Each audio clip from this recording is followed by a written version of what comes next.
Well, hello, friends. I'm Tarl, your with Fixated Real Estate, and welcome once again to another episode of Analyzing Deals Like a Pro. I am in sunny Seattle, Washington, and I'm so excited to be back in Seattle, Washington. As some of you guys might know, I live in Maui right now, and I can't tell you how much I'm not excited, actually, in reality, to be here while it's raining. I'll be going back to Maui any day. But that said, I wanted to come here today to show you guys this particular property in Seattle, Washington that we just bought today. I've never been to this house before. This is my first time here. I've already got a chance to walk around. I'm excited to show you guys today how we bought the property, all the rehab challenges that we're going to have on this property, the numbers, of course, the acquisitions process, and most importantly, I'm going to show you how we bought this property on the MLS and give you guys some real key pro tips on how you can find value where other people's don't, so that you can take advantage of some properties possibly on the MLS or even off market and significantly increase the value of a home. So when we go through this property, we bought this as a 2-bedroom, 1-bath, 830 square foot finished house, 1910 build. And you're gonna find out really quickly that this house needs a ton of work just with that 830 square feet. But there's a catch. There's a full basement down here that we're gonna finish out for an additional 830 square feet and make the home 1660 square feet by the time we're done. Now, I'm gonna tell you right now, we bought this house for $475,000 as is. And I know some of you guys are thinking, I'm the dumbest freaking investor there is out there, because who would buy a $475,000 home that's only 2 bedrooms, 1 bath, 830 square feet, looks like crap inside, which you'll see really fast, totally dated since the early 1900s. Well, that has to do with what market you're in. And in the Seattle market right now, that's what this house is worth. But I'm also going to show you how we're going to make it worth $750,000 by the time we're done with it, and put about 110 grand rehab in it and make plenty of money on this deal. So we're going to go over all those things plus some additional tips right now.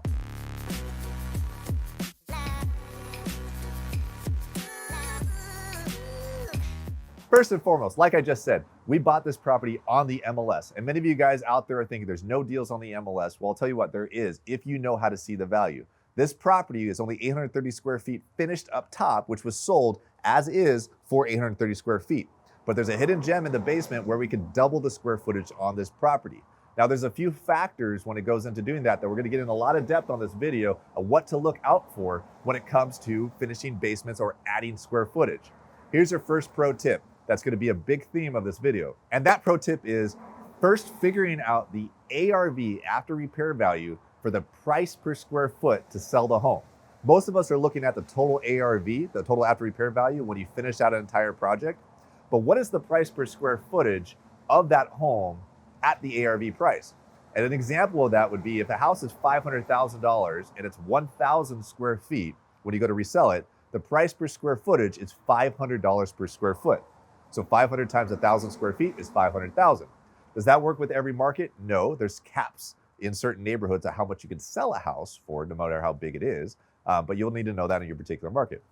Now, if you take that price per square footage, and let's call it $500 a square foot for the ARV value, but it only costs you $100 a square foot to add square footage, either through additions, through remodeling and adding additional square footage on the outside, or in this case, finishing a basement, and it only costs you $100 a square foot to remodel, your profit is the difference between 100 and the 500 of the resale. So you're making $400 additional square footage for adding square footage to your home. Now, if that makes sense, it's simple math. It means to us, for every extra square foot we put in this property is a potential $400 of extra profit into the deal. Now, it might cost us $200, it might cost us $300 a square foot to do that, but if at the end of the day it's 500 square foot for the ARV afterwards, then we're still making that spread of that profit. So before we go through the entire interior and some of the processes with the MLS and how we can add value and everything we just talked about, let's get the exterior out of the way really quick. One of the very first major red flags that comes to remodeling this type of property is also one of the best things about this property at the same time. And that is all the original brick on this house. There's a lot of great brick. The entire house is brick. Now, why do I say that's one of the big red flags at the same time as one of the best things? People love that old school brick feel that we're definitely going to reignite into this property. But at the same time, it makes it a big challenge for us to alter the exterior of the house, including adding bedrooms and so forth, and changing where the windows might be in this property. You start changing where the windows are, you're gonna have brick repairs, and if you can't match and make it all the same, it's gonna look really, really obvious and be really, really big challenge for yourself to do that. So We also got a 3-car garage in the back, which is an awesome value add. We could turn that into an ADU if we really want to, an attached accessory dwelling unit, a detached accessory dwelling unit, DADU, right, for short. Or we can convert it into a much stronger 3-car garage to add value, especially in a Seattle market. That's a huge, huge value for this area. Which one we're gonna do, we still don't know the numbers on it, but it's great to have that multiple exit strategy on a property like this.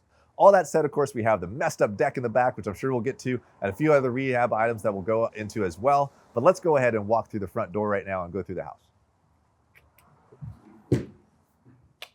All right, so when we go do any floor plan on any house, the first thing we do is we do something called an as-built. All an as-built is basically, it's just how is the property built as is. So we do a 2D layout on it. We use a program called Home Designer Pro. We used to get these drawn up all the time by professionals, drafters, so forth. And then we learned to save a little bit of money, and we had somebody on our team learn to use the program, and we started doing it ourselves. You can check out the program. It's very easy, user-friendly to use, or you can actually sketch these things out on graph paper, or do the easy way, just hire somebody to do it for you. But through that, you can tell that this house here is just 2 bedrooms, 1 bath in the center. It's a traditional craftsman layout, old school style, early 1900s. Bedroom, bathroom, kitchen, and nothing special in this at all. Now, when it comes to what to do with this floor plan, we have 2 essential options for what we can go with. We can either keep the floor plan the same as is, leave the bedrooms where they are, leave the bathroom where it is, just open up the kitchen, which we're gonna do no matter what. We're gonna open up this wall. This is a galley style kitchen. This is where you just got 2 sides. It goes right through as a pass through. So we're gonna keep it a galley style for sure. Of course, gut this, open it up, make it nice, completely straight through. The downside on this house though, is that this is a very small living area. Very small, right? The dining area is on the other side there, which we'll be in a second, but it's basically just a kitchen nook. So the big question, what you gotta ask yourself and what we're asking ourselves on this particular property is, we already know that we're gonna take this property down to the studs. This is all lath and plaster. A lot of people like these arched, I don't even know what you call these things, but coves. Thank you, Action Alex. But it's all damaged. Everything's damaged on this. And lath and plaster is such a pain in the butt to fix when you have it cracked all over the place. And there's wallpaper everywhere. We have to do all the electrical in this house is knob and tube, which is the old school 100-year-old electrical. So we have to, in order to get top value on this particular property, we can't leave it knob and tube. That's another tip when it comes to rehab for you guys. If you're trying to get top value in an area, especially with older homes, you can't, for lack of a better word, half-ass it. You actually have to do the work it needs to take. You need to update the plumbing and update the electrical to get top value on the property, especially in this particular neighborhood for ourselves. So also, you gotta think, when you have the perspective of a brand new buyer coming into your property, and this is decked out, this looks beautiful, brand new finishes, new windows, new kitchen, new cabinets, everything. And there's an assumption from that buyer that because everything's brand new on the outside and what they see on the inside, they're assuming that everything's also brand new on the inside of the walls. And the surprises these people have, and where house flippers, I think, get a very bad name, is they just cosmetically make it look good on the outside and make it all look brand new. And as soon as the homeowner or the new buyer gets a homeowner inspection and they start finding that there's still knob and tube, spliced wires, old rusted out galvanized plumbing that's like causing brown water to come out of it. The framing's a little wacky because it didn't get fixed correctly. There's dry rot in certain spots, and all the house flipper did was paint over it. Those things create bad rap for house flippers.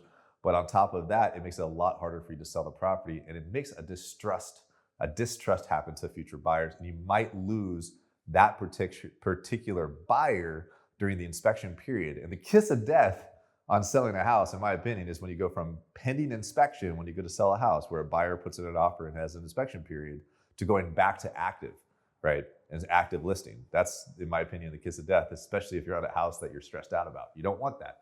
So we tend to just fix what needs to be fixed, so that way we don't ever have to get a phone call later from a buyer or lose out on an inspection period when a buyer comes to buy one of our properties.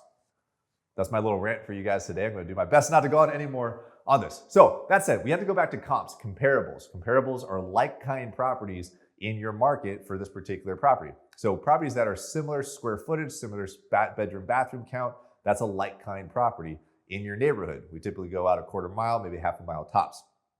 In this particular neighborhood, we know this needs to have a master suite, has to be on this house. we need a master suite. Now you can't put that up here on the top floor, and most people would prefer a master suite on the top floor of a house like this, but the layout and the way that we can make this work, it would cost way too much to put a master suite up here. But the basement is where we're going to put it. That said, the other thing we got to consider is that, do we need 3 bedrooms in this house or 4 bedrooms in this house to be able to get that 750 plus ARV for this particular property? Right now, we're believing that we could probably get away with 3 bedrooms, 2 bath for this particular home, but we're double checking the comparables to make sure that's the case. If we can get away with 3 bedroom, 2 bath, then this bedroom here, we'd actually like to get rid of. This wall is adjoining to the living room. If we can knock out this wall here and get rid of it completely, then all of a sudden, when you walk into this house, you have a nice big living room area and potential dining room area that we can make into the property, plus opening this wall into the kitchen will make it a much bigger feeling house. So you still have the bathroom, which we'll go into, and you still have the bedroom in the back. So you'd have 1 bedroom, 1 bath up top, and then this would be all living, dining, kitchen, and a kitchen nook in the back area there too. It would feel a lot more rich, a lot more open. And then downstairs, we put the master bath. We add another master suite. We add another bedroom downstairs as well. And we have a fully functional home with a bonus room and a very nice outdoor area once we make it nice. So those are options. Leave this as is and just update all the finishes and everything inside of it. And we're gonna have to tear out all the lath and plaster as it is. And that'll be the cheapest way for us to do it.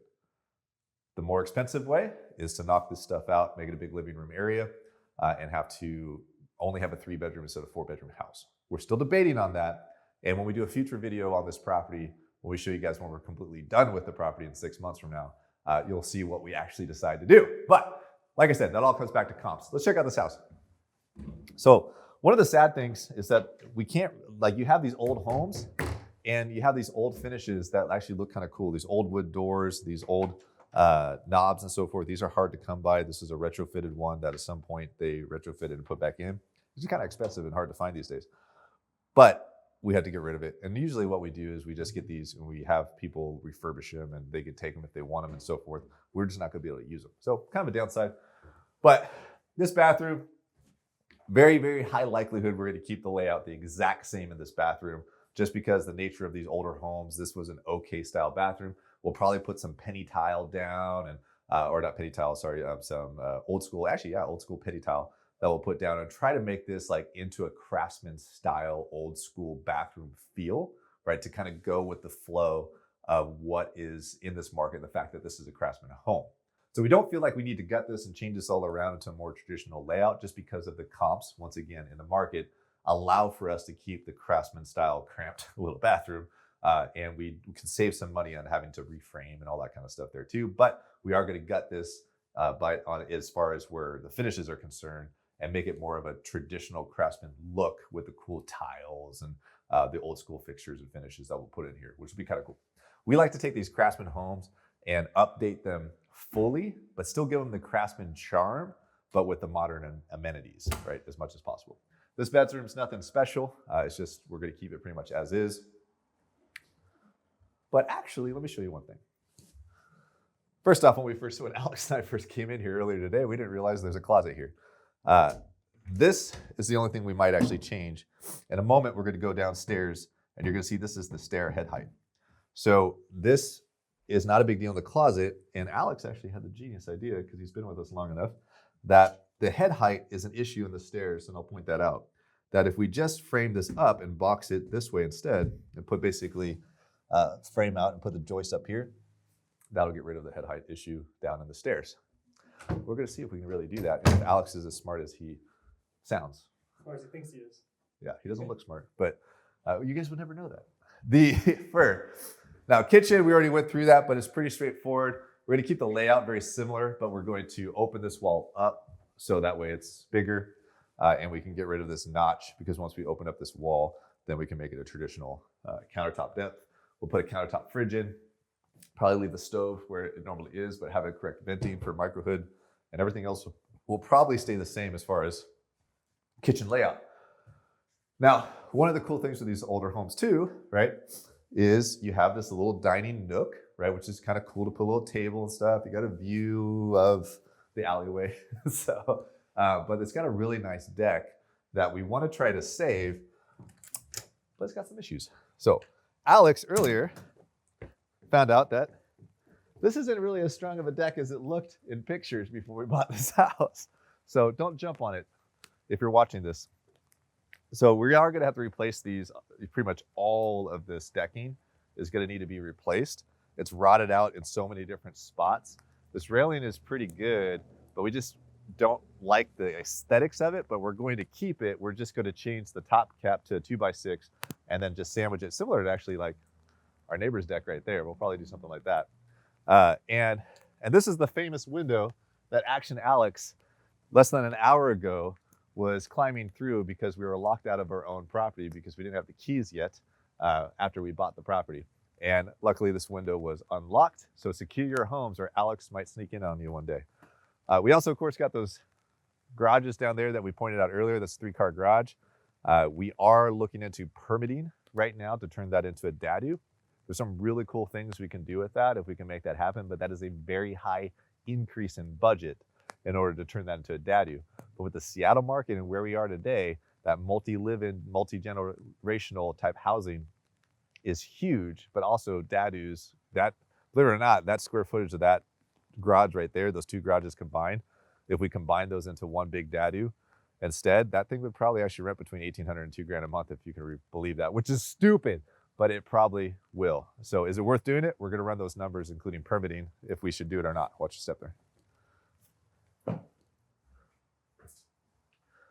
Past videos, you guys have heard me say it more than once. Multiple exit strategies, multiple options for your properties is the best thing you can do.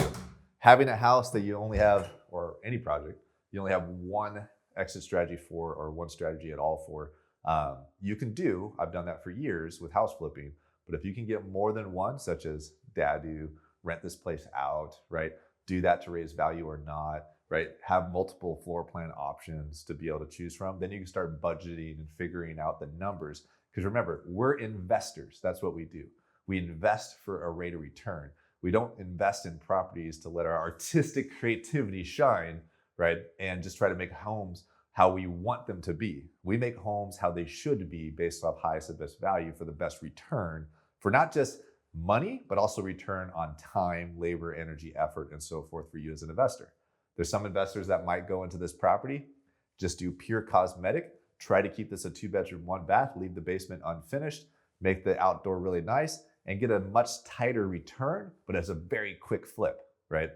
Others, like us, we like to transform properties quite a bit, get the highest value we can get out of it, and then turn it, which takes longer, a little bit more effort, but gets us a higher return. So lots of different ways to do this. And of course, you can burr this, absolutely. Which, believe it or not, 6 months from now when we do another video, we might be burring this. I don't know. It's crazy these days. That's kind of silly, right? No? All right. You don't even need to edit that. Don't even edit that. All right, let's go downstairs. So these old houses have, people were shorter back in the early 1900s, apparently, and they hit their head, right? But that's okay. We could fix that because Alex is a super genius. And he said, just frame this up. All right, we'll see if we can do that.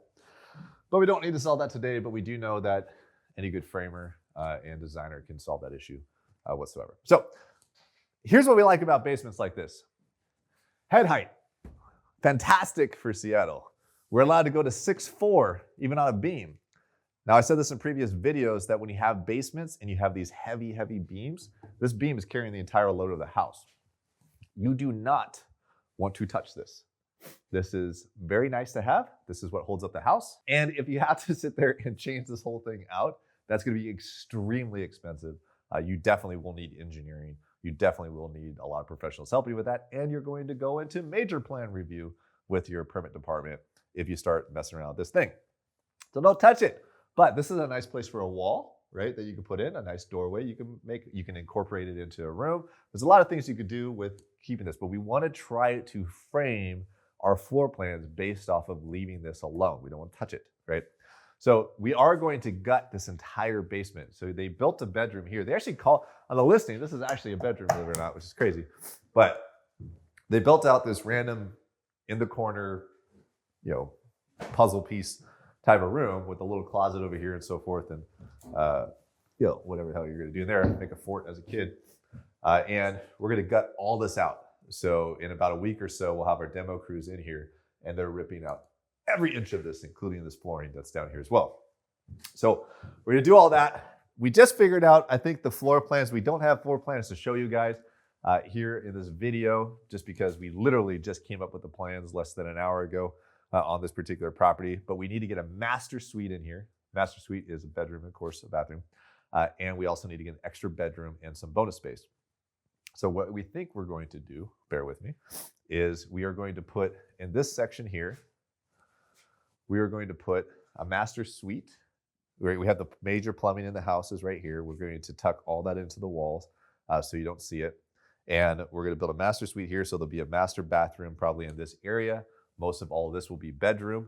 And if you come over here, we're going to knock all this crap out. You won't see any of this. It'll all be gone. This goes into the stairs and that closet. This is that closet that we saw in the other bedroom. Well, we're going to make that bedroom into a closet. So imagine this over here. Basically, this is your walk-in closet to that master bedroom. So you walk through it, and your walk-in closet have a little seating area and stuff like that over there too. So it's going to be kind of cool. And then all of this, because of this window, windows are very important in basements because you need ingress, egress in case the house is on fire and you need to jump out of it. This is going to be the other bedroom. It'll be a little bit bigger and so forth because we'll go out towards where Alex is, but this will be the extra bedroom. So we don't want to cut into window wells if we don't need to because it costs a lot more money to do it. So we have a good window there. We have great windows over here, right? And doorways for the master on that side. We'll need to move the water heater, and we're going to adjust some stuff for the furnace and change the ducting a little bit to make it smaller.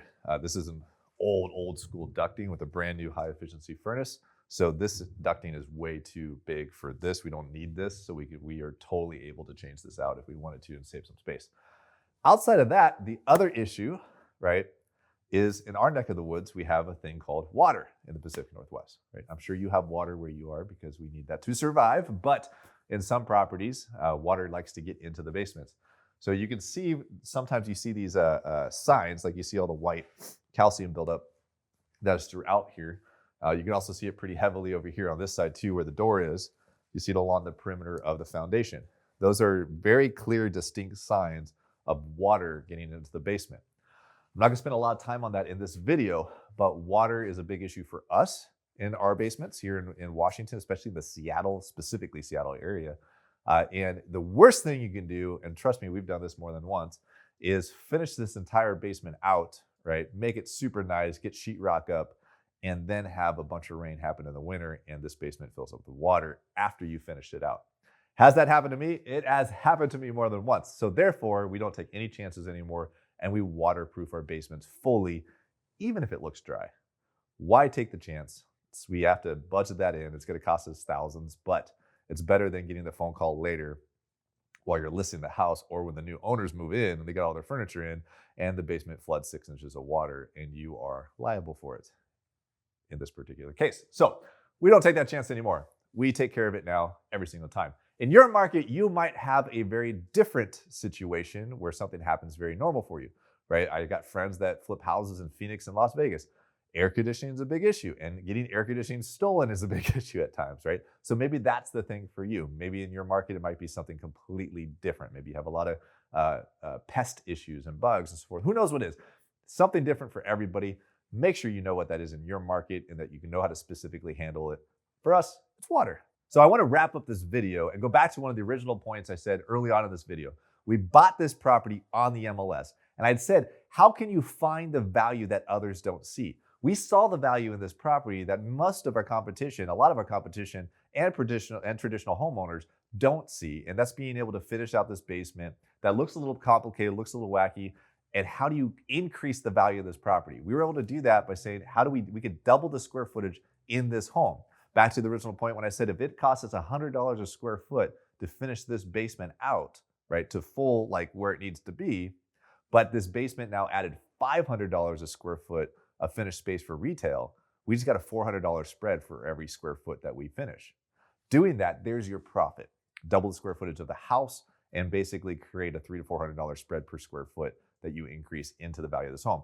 There is a caveat on there, which I've said before, I said earlier on here, your market, your specific street, where's your house, might have a limit to how high your after repair value can go.